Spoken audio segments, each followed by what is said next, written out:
Hey, welcome to the podcast. We're super excited.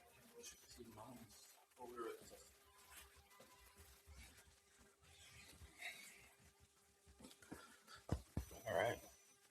You ready? I'm ready. Think we look good? Yeah. I don't know what to look at though. That one, Oh, look at that. Yeah. mostly. Okay. Ready? Tell me when you're ready. Ready. You're still not ready. I'm ready. Whenever you stop doing the hair thing is when we're ready. Seriously. And you did it again. Sorry. So We're ready. weird, We're ready. bro. We're ready. You know you do that on purpose, right? Because I asked you to do something. All right. Well, hello. Welcome to the podcast today. Well, an impromptu podcast, right? We didn't plan on doing this today. Yep. Time has gotten away from us, right? But we think it's important to talk today because everything that's going on. So, as everyone knows, Carolina is a counselor. So, there's a lot of stuff going on right now. Scary stuff. No matter what side you're on, or it's just scary for everyone, right? Not scary, but just it doesn't seem like what we're used to. So I wanted to talk about it a little bit. So I wanted to ask you, have you experienced that when seeing clients that these, I'm talking about wars and the thing with ICE and all that stuff. I mean, are you getting, like, that's something that you're seeing? Yeah. Let's start over because you're supposed to come in and talk. Oh. What are you waiting for? Yeah. No, we're going to do it again. Okay. Well, hello. Welcome to the podcast today. We are so happy to be here. Well, an impromptu podcast. We really did not plan on it. We just kind of finished doing all this office work stuff. So I told Miss Carolina, the experience counselor. So if we can do a quick podcast, right? Because things are different out there. A lot of people are scared. No matter what side you on, all that, it's obvious that things aren't the same. We like seeing some stuff going on, right? So, I had some questions to you, like as a counselor. Well, Happy New Year. Let's start with that. We still haven't came on. We are still going to do our 24-hour podcast soon, but we were all sick just like everyone else, right? It was bad. It was bad. We got wiped out. We all felt like dominoes. That was... Yeah, that was a bad one. And it was like everywhere. We had massive cancellation. Like it was. I was alone. Mm-hmm. Like I had to manage a lot of these. It was just, I don't know. But we're good now. We feel better. A lot of our people are coming back. Yeah. Everybody's feeling a little bit better. So we are going to schedule that 24-hour podcast to get them before the end of this month for sure. Yeah. But today, what I want to talk about is, the sentiment about everything that's going on. Right? If anybody looks at social media, the world, it seems scary what's going on, right? The things with the war, the things with the immigration, even, just overall, it's a weird feeling. It was a weird start to the new year. Not saying what's good or what's bad, because that's not our job. And that's why we wanted to do it. I think we talked about it the other night. We're married, so we were talking about it the other night. What's our place in this situation, right? In what we do. And we know our place. Our place is to motivate people, inspire people, help people heal, be partners. And the thing with that is that has to be done to everybody and anybody that wants us to do it. We can't... we have to be non-biased, right? Because everybody deserves it, no matter what. Everybody right now is feeling a little overwhelmed. Are you seeing it as a counselor? Oh, a lot. In a lot of my sessions and the other counselors also, we were talking about it. We were getting a lot of people coming in frustrated and sad or like really hopeless, feeling like there's no end to it, or feeling like there's nothing they can do. It's creating chaos within their families, outside of their families. People are struggling emotionally. Yeah, with the idea of things are changing. Who knows if it's sometimes some chaos has to happen, right, for things to find a new way. How else would new ways be found, right? But it's still scary. Right. So what do you think is the fear of everything? Let's forget about what you believe in. And I'm talking about, let's forget, like, if you believe that one side is right or one side is wrong. Whatever it is in these situations that kind of are out of your control, because that's where the fear comes from, isn't it? Yes. It comes from, like, that there's things you can't control what's going on across the world. You can't control some aspects of government, whether you like it or not. There's things you cannot control, but they affect you. So I think that's where a lot of that fear comes from. So what can someone do in that situation where it's feeling overwhelming, it's feeling out of control? That's it. You know what I'm saying? It's feeling like, I don't know, hopeless. How can you grab? What can you do to work on yourself? Because you got to keep working on yourself, on your mental health, all that stuff, because there's always something. Right. There's always something, and this is a moment in time. And we're talking about it. Remember, what was it? The year 2000. What was it called? Y2K. So it is Y2K. I'm scared of saying that. You know what I'm saying? But yeah, like there was that, and there was, I don't know, there's always COVID. There's always something. So the way I keep going in what I'm doing, because not that I put my head in the ground, I pay attention, I have my opinions, and do things that I can do that I do. You know what I mean? But I don't stop in what I'm working on because of the fear that there's no future. Because there's always a future. Either way it goes, there's a future somehow, and finding your place in it, I think, is like crucial. So what can you tell someone that's like now maybe thinking like, why am I going to do this? Why am I going to go to school? Why am I going to learn? Why am I going to purchase those courses to learn how to code or whatever it is, or AI code, so I can get a better job or open a better business, work on that trauma? Like those people that are like, why do it? It could be that this huge war breaks out, and what does it matter, or stuff like that. So what would you tell them that'll give them, I don't know, something? So I think the first thing that I would suggest is for them to acknowledge that it's okay to feel that fear, and that it's okay to feel what they're feeling in that moment. And then to find a person that they could really talk about it, but to vent. And that could be, but they have to find a person that is like safe to them. That could be a family member, a friend, a partner, a counselor. And then from there, like really try to find out with that person, after you let it out, okay, then what's under my control? I cannot control all of those things that are out there, the government and politics and the illnesses, all of that stuff. But then what is under your control? How do you take little steps to feel in control? Not in a week, like today. What is the one thing that will make you feel a little tiny bit more in control in today's day? Yeah. But that's hard. That's easier said than that, though. Yeah. Let's be honest. Yeah, I know you're counting. That's what you do for a living, but that's much easier said than that. I know.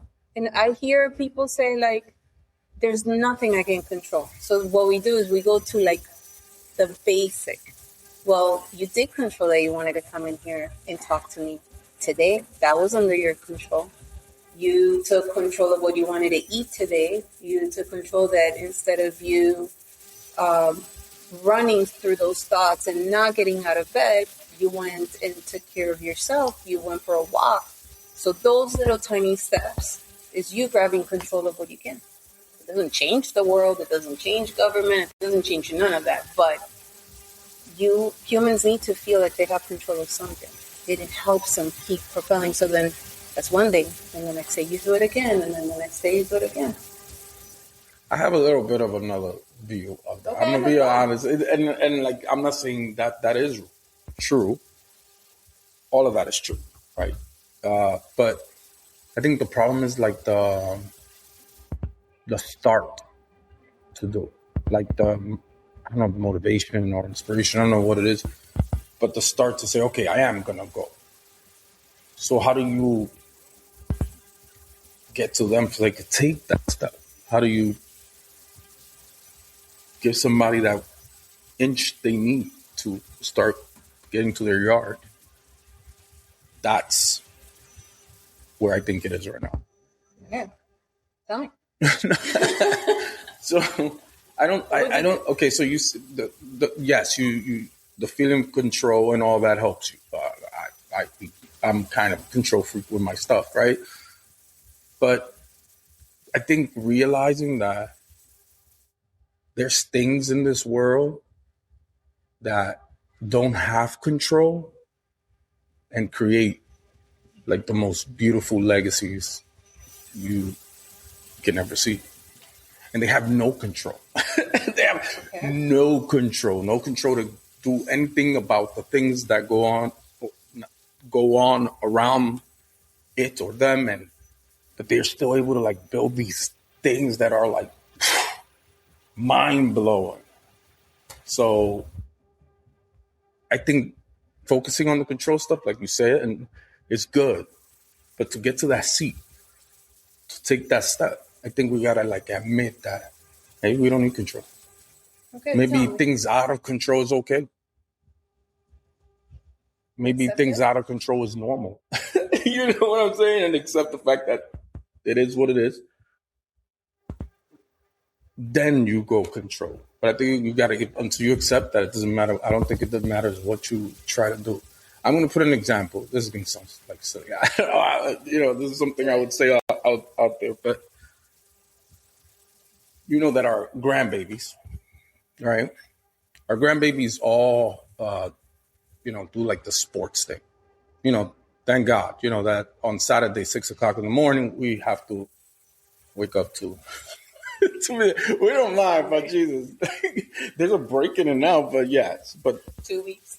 The last time we went to see my granddaughter and grandsons do like a race thing they were doing, I saw something that I think explains perfectly how sometimes not having control won't change a thing. But if you have that greatness and you have that dream and you have that purpose of what you want to become and you're committed to that, whether you have control or not, things blossom. And I saw this with a tree. So, you know me, when I'm walking in the park or whatever, sometimes I get stuck on trees or a plant and what makes me stuck is thinking, comparing it to life and seeing how, not the beauty, but the power of it. You know what I'm saying? So when we were walking to go to the track, I saw a tree. And this tree, it just like took my total attention because it was big. It was a big tree with it was ugly. It was an ugly tree. You could tell like the tree was old and has been standing there for a while. And I'm thinking, wow, I wonder how old this tree is. And then it made me start like going inside and pondering like, how old can trees become? Right? So, and then I looked it up, the almighty Google, right? And do you know that there's trees that can live up to 5,000 years? That's insane. 5,000 years. I was shocked. I didn't know this. Did you know this? I didn't know this. 5,000 years is unimaginable for us as individuals, isn't it? Can you imagine a life in 5,000 years? No, you ain't even dust anymore. You're gone. You're done. Way before that. You know what I'm saying? But these trees do it. I don't know how old this tree was, but I know it was old. So let's say it was hundreds of years, maybe under 1,000 or even 1,000. Doesn't matter. The concept of a tree being able to be there, stand in its strength and conquer its environment for 5,000 years is the most impressive thing to me that I have ever imagined. And as I sat there and I looked at this tree, right? And I'm like, wow, you monster, you you could do it.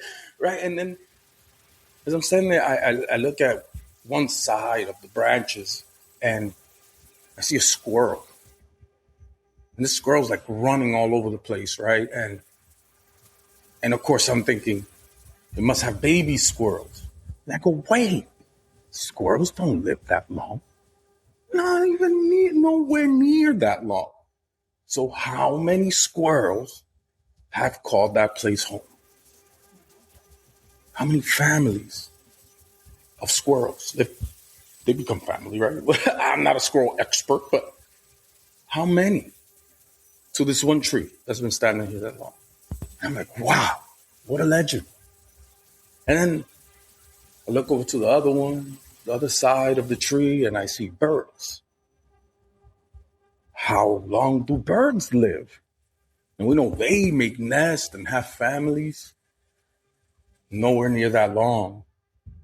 So here's these birds, generation after generation after generation, living, dying, getting hurt, going hungry in this tree. And meanwhile, all of these generations have continued and this tree has stood there, right? It just has stood there.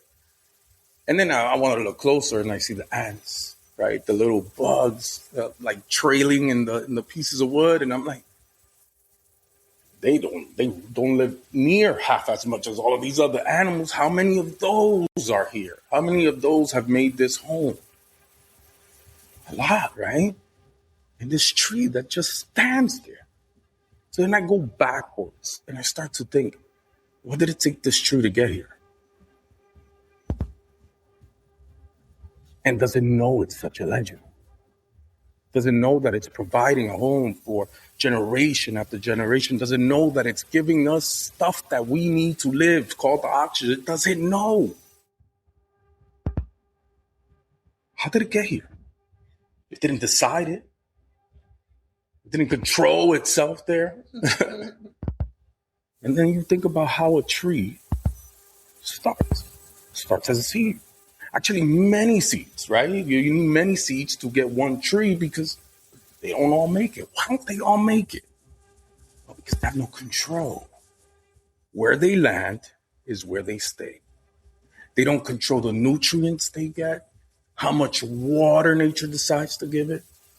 They can't even protect themselves if an animal decides, I want that seed. But yet it grows.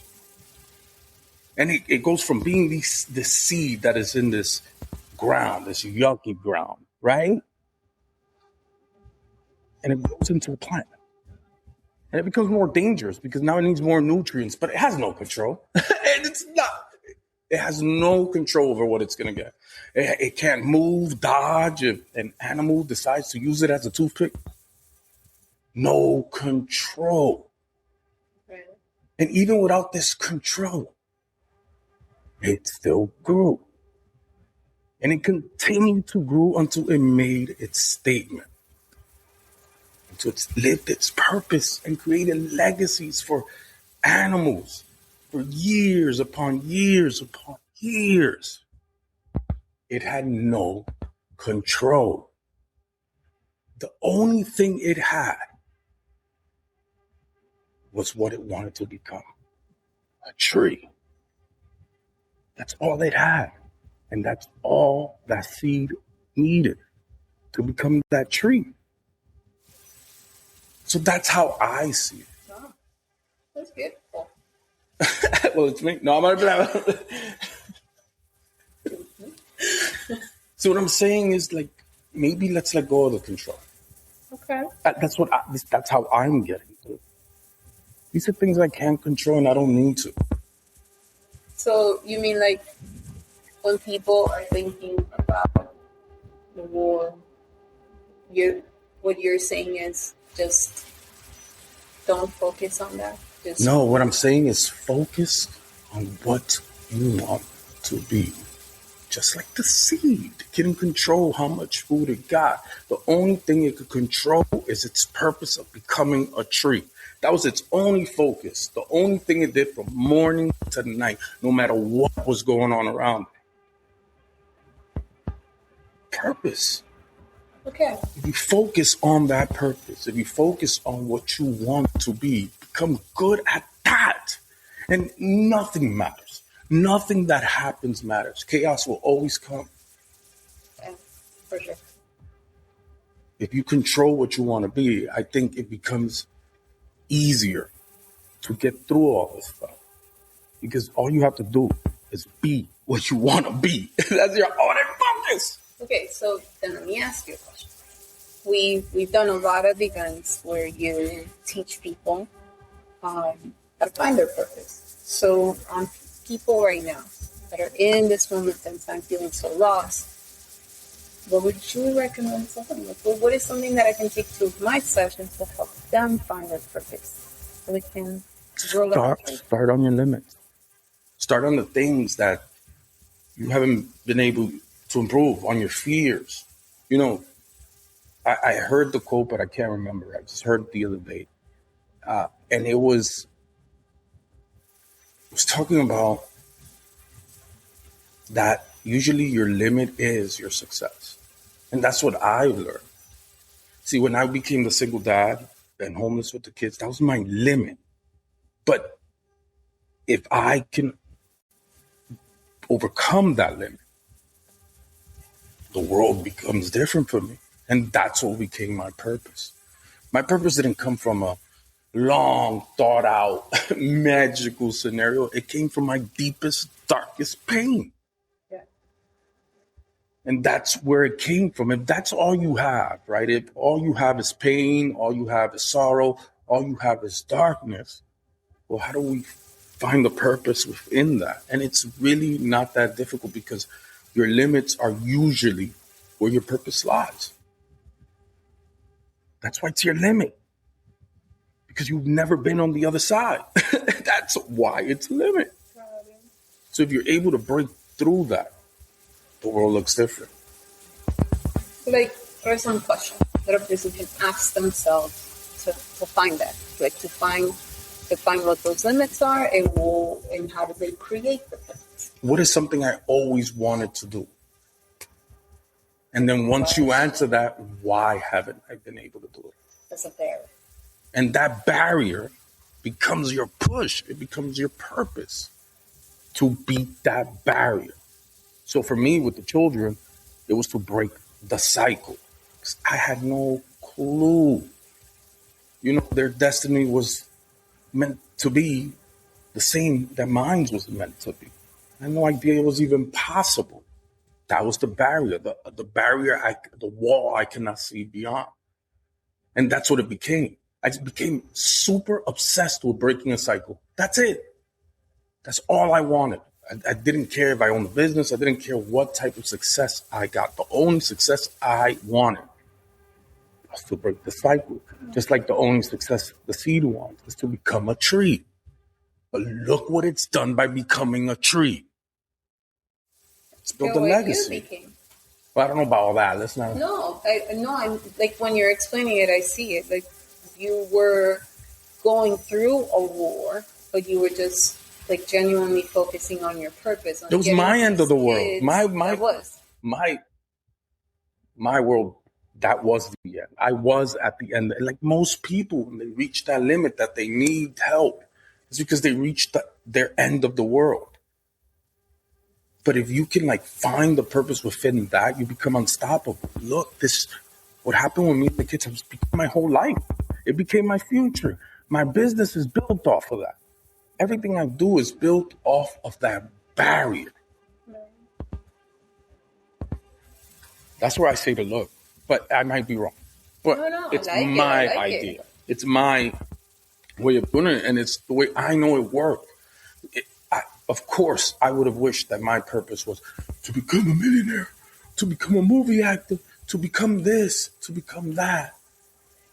But I had no training in none of that. The thing that I did have the training on is my barrier. I was really good at living in that barrier. which means I knew everything about it. I knew its weaknesses, its limitations, everything it could do. So that's what I used. But I like what you say, asking yourself the question, what do I want to do? That's the usual coaching method that we do, trying to find what do you want to do. But for me, it's going that step further. Why haven't I been able to do it? And that becomes it. That becomes my why. My why becomes beating that. And then nothing else matters. I mean, the why is super important in anything that a human does. You can't force a person to do something if they don't have a why. Yeah, but I think people are scared to look for that. Oh yeah. That's what's been my experience. That when we go into purpose and all of that, people get a little not scared. I wouldn't say scared. That's the wrong word, but it doesn't seem like such an important factor or a possible factor. But I think it's because we're looking in places we don't belong.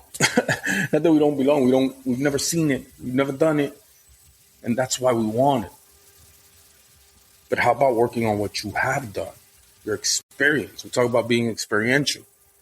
That experience. I'm telling you, people hide those experiences. They don't want to tell those experiences. But a person's story is where everything is. Oh, the experience is the even from the worst of the worst. It has made you everything you are today and holds the keys to everything you can become tomorrow. Definitely. I one of my favorite models that I work off of says that all of the answers are within. Yeah, you're right. Experiences, from what you survived, from what you've done, from the experience you had yesterday. You know how to resolve these things. You just gotta look. Yeah, if you're alive today after half of the stuff that happened yesterday, there's something there. You've done something. But we got to look at those things. I think that's where I'm a little bit. I look at things not in the same way, where I'm not looking for these magical things. I feel like overcoming some of the things I've overcome is the magical thing, and I built upon that. That's what I did with my life, and I figured that out the day that I was going to end my life. That's when I figured it out. And it was like I felt really stupid that I didn't see it before.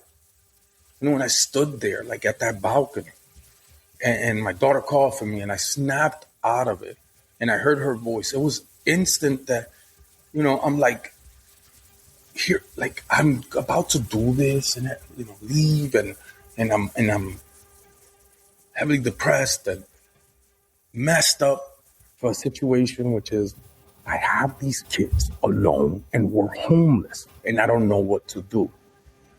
But that night it changed. It became, oh my God, I have these kids and I'm not homeless alone. They're with me and they love me.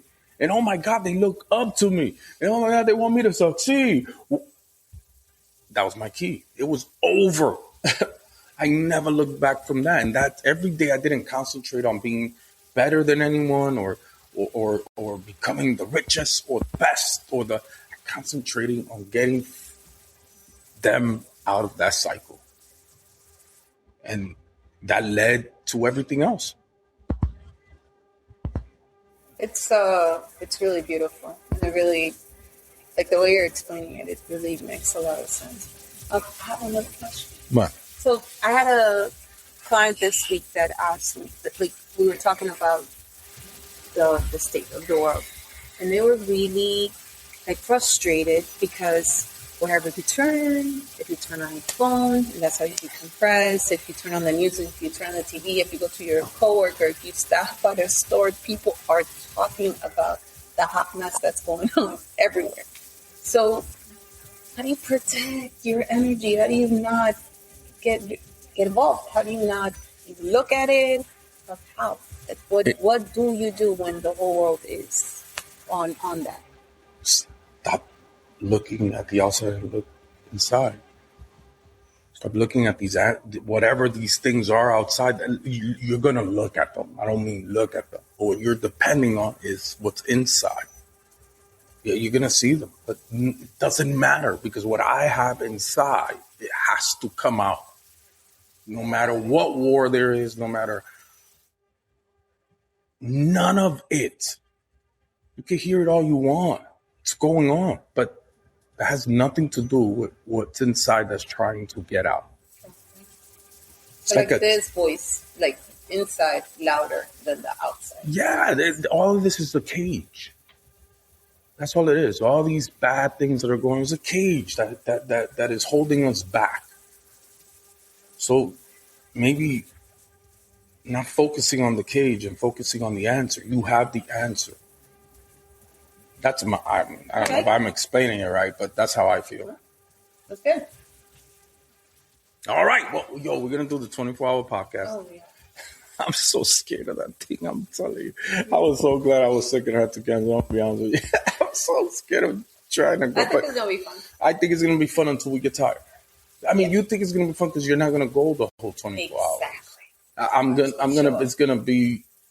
gonna have to deal with it. So let's end this. Okay. But yeah, all this stuff is going on. There's nothing we can do about it. Yeah. But what you can do is continue to work on yourself. Yes. You don't need control of anything other than what you want to be. And you can still do it. And eventually, if everybody does it, if everybody lives their purpose, all that energy is gonna be all right. It's gonna be okay because everybody wants to do something great. And you could. So, like you said, shut it out. No, you're right. Not shut it out. Just lower the volume a little bit. That's what I've done. Yeah, I can't escape it, but sometimes it's time to put down the phone and open my pad and draw out my next plan. And what happens tomorrow? I wake up working on the plan, completely not thinking about what's going on. Focus on I think this is the time to focus on yourself and focus on your soul and focus on your heart and focus on your energy to get to where you want to be. This is it. There's no better time than now. To think that there's no better time than now. This is the time. What better time than when things are out of control? Find control within yourself. I think that's what we got to do. I love that. Find the control within yourself. Okay. All right. Or find the hero. What is it? Find the purpose in the work that you do, and you find the hero that lives inside of you. I love that. Get to work. Okay. Inch by inch is a cinch, by the yard is hard. Just start doing it now.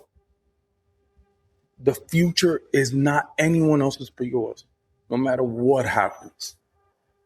Well, thank you for joining us. And have a great day. Have a great day.